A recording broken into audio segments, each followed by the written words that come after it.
आज हमारे साथ मौजूद हैं जी हमारे इमाम कारी मोहम्मद आसिफ साहब। आज इनसे हम वो सवाल करेंगे जो हमें बहुत सारे लोगों ने सवाल किए, हमारी स्ट्रीम पे भी आके हमें ईमेल के ज़रिए या व्हाट्सएप के ज़रिए।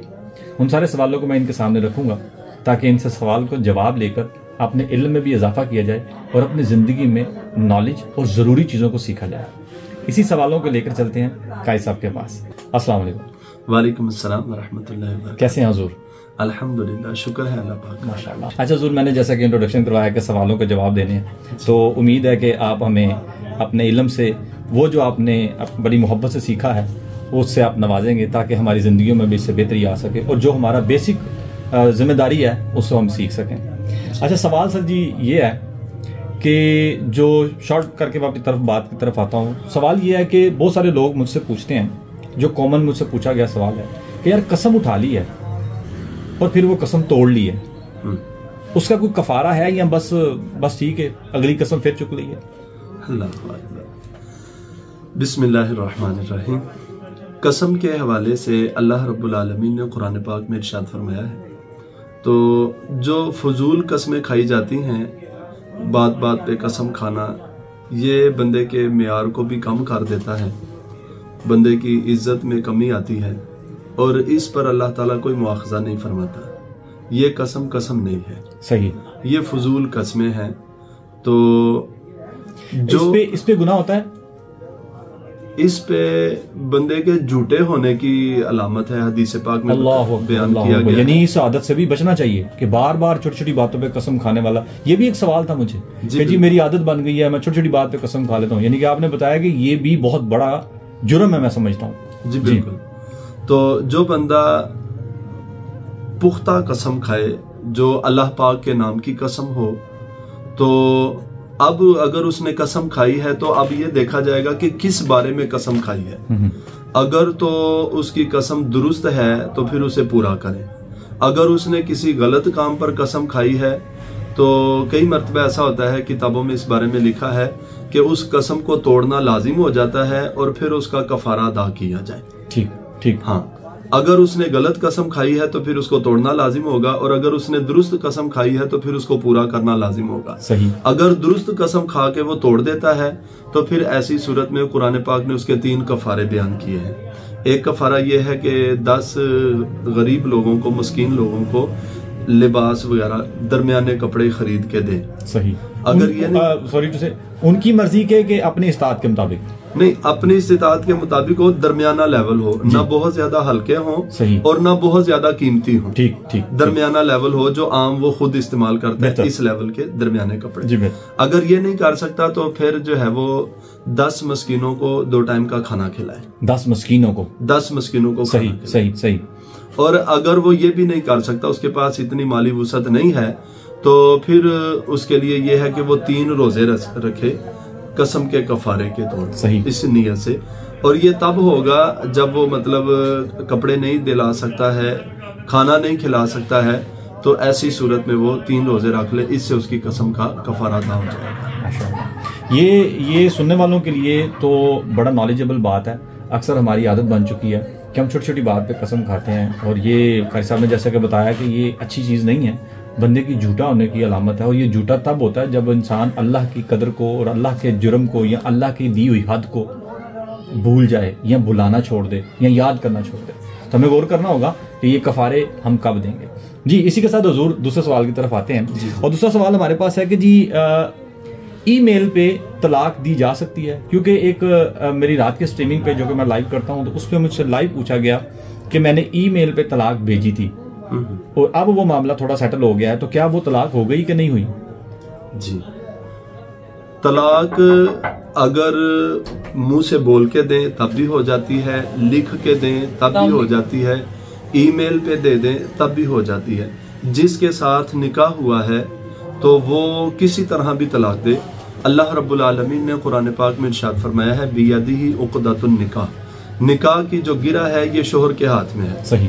अगर वो खोल दे तो ये खुल जाती है। वो भले मुंह से जबान से कह के तलाक दे दे या लिख के दे दे या मतलब मोबाइल के जरिए से या इंटरनेट पे किसी जरिए से, जो भी सोर्सेज हैं, जैसे भी वो तलाक देगा तो तलाक हो जाएगी। इसमें कबूल करने का कोई वो नहीं है। सही। शरीयत ने निकाह के लिए कबूल करने का हुक्म फरमाया है। ये फर्ज है, एक फर्ज इजाब है और दूसरा फर्ज कबूल है।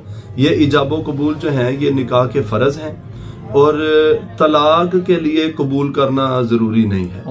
अगर शोहर ने तलाक दे दी तो वो तलाक हो जाएगी। अगर गवाह मौजूद हैं, वो गवाही देते हैं, फिर तो ऐसी सूरत में ये है कि मामला मुकम्मल है। और अगर गवाह ना भी हो, बंदे ने अकेले ही तलाक दे दी हो, तो फिर भी तलाक हो जाती है। इसके लिए गवाहों का होना भी शर्त नहीं है। अल्लाह अकबर। और अगर कोई बंदा तलाक देने के बाद मुकर जाए तो फिर वो अल्लाह के यहाँ जो है वो इस बात का जुर्मदार होगा। उसे इस बात की सजा होगी कि वो तलाक देने के बाद मुकर गया है।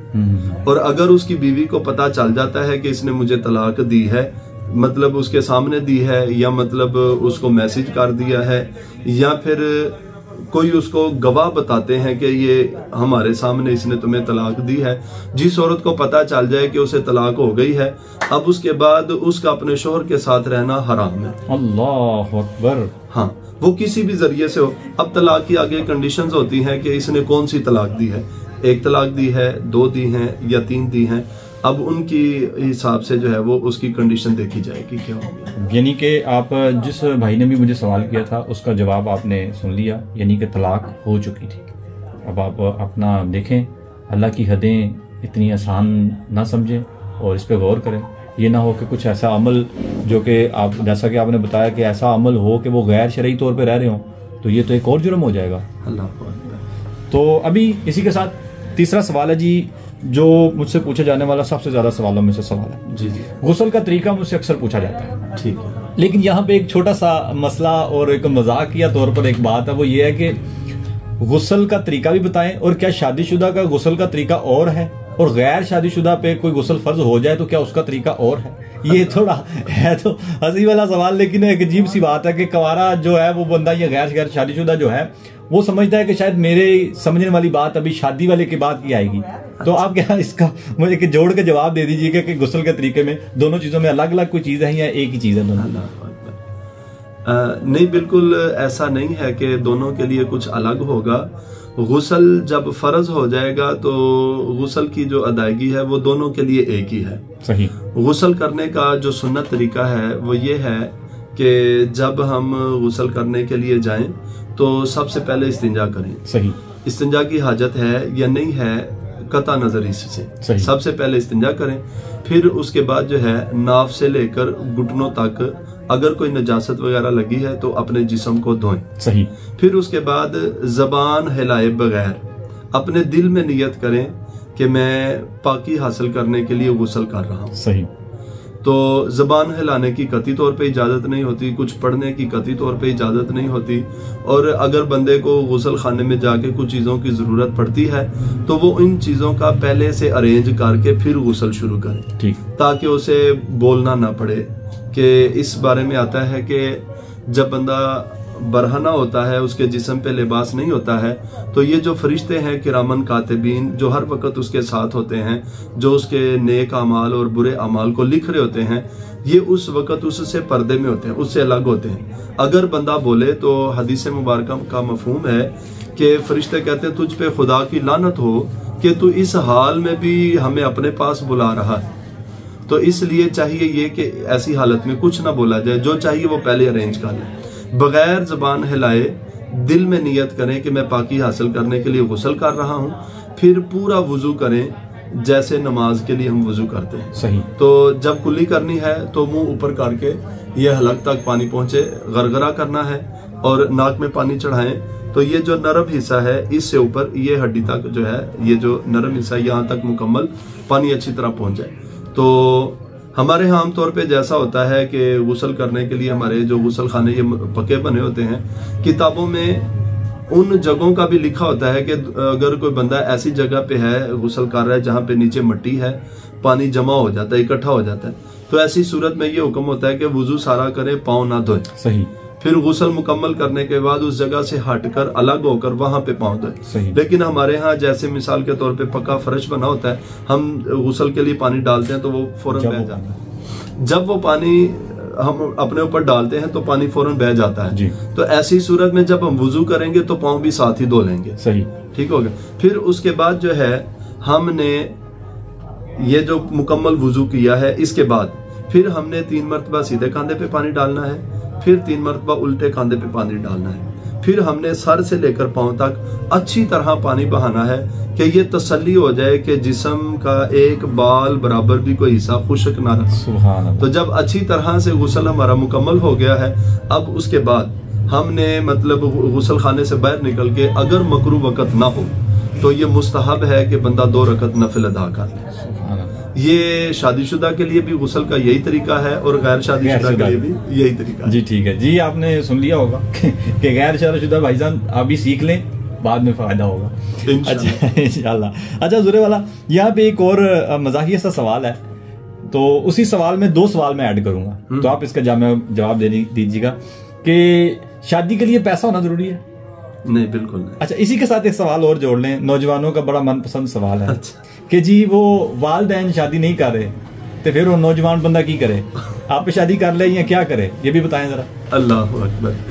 तो शादी के लिए जो है, जो मर्द है उसके लिए कम अज कम इतना जरूर हो कि जो उसके अपने और उसकी बीवी के जो अखराजात हैं वो उसके जिम्मे जो लाजिम है नानो नफका, उसको वो पूरा करने की अहलियत रखता हो। ठीक। फी जमाना जो हमारे शादी के मामलात वगैरह हैं, इतने पैसे होना ये जरूरी नहीं है। सही है, सही है। कि जैसे मतलब इतनी ज्यादा फजूल रस्में बीच में दाखिल की गई हैं, ये सब जरूरी नहीं है।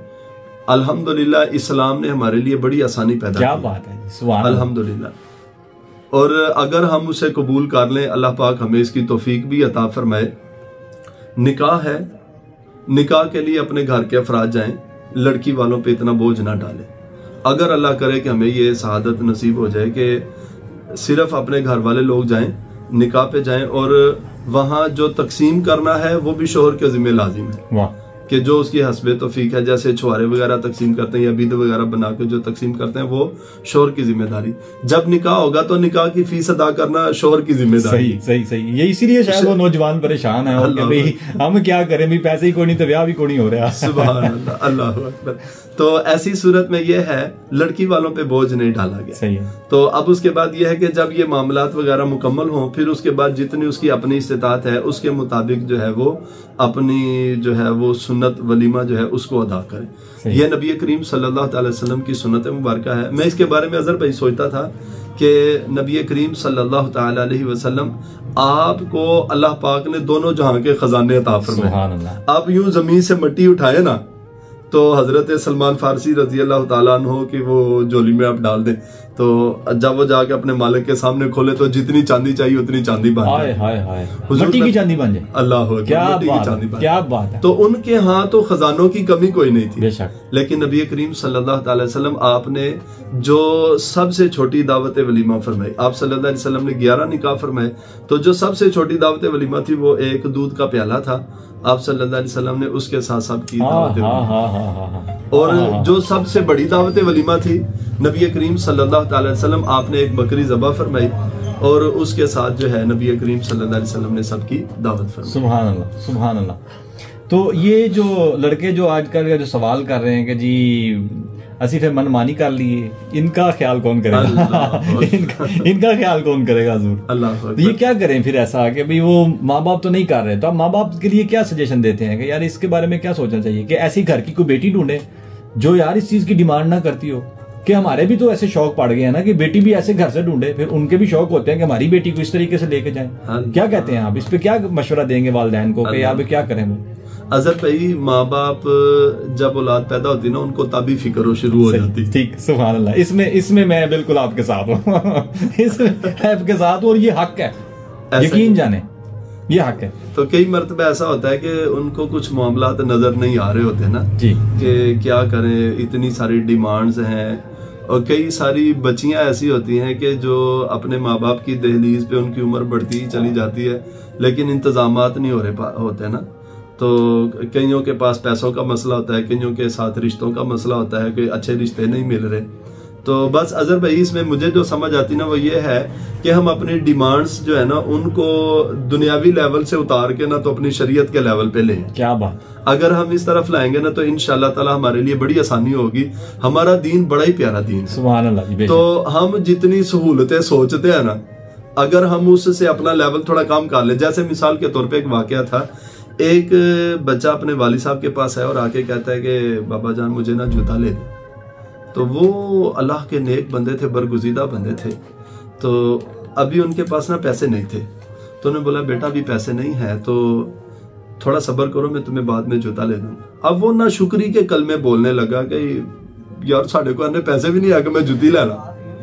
जब वो ना शुक्री के कलमे बोले तो वो बुजुर्ग फरमाने लगे कि बेटा ऐसे ना कहो, हमें हर हाल में अल्लाह का शुक्र अदा करना चाहिए। वो कहता मैं किसका शुक्र अदा करूं, किस चीज पे शुक्र अदा करूं, मेरे पास तो जूता ही नहीं है, हमारे पास तो इतने पैसे नहीं कि हम जूता ले सके।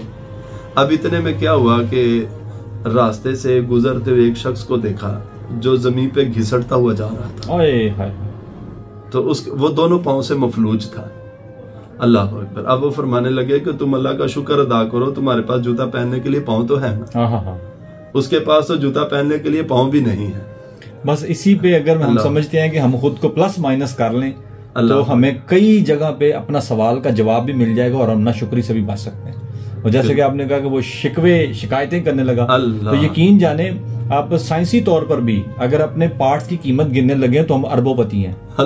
अगर आप साइंसी तौर पर भी देखें ना, मेडिकली तौर पर, तो आज एक किडनी खुदा ना हादसा किसी को लेनी पड़ जाए तो मैंने सुना है कि वो 5-5 मिलियन मतलब 50-50 लाख रुपए लेते हैं। तो एक किडनी की ये आलम है। तो जिसके सलामत है भाई वो तो अरबपति है। इस पे तो शुक्र कर दो।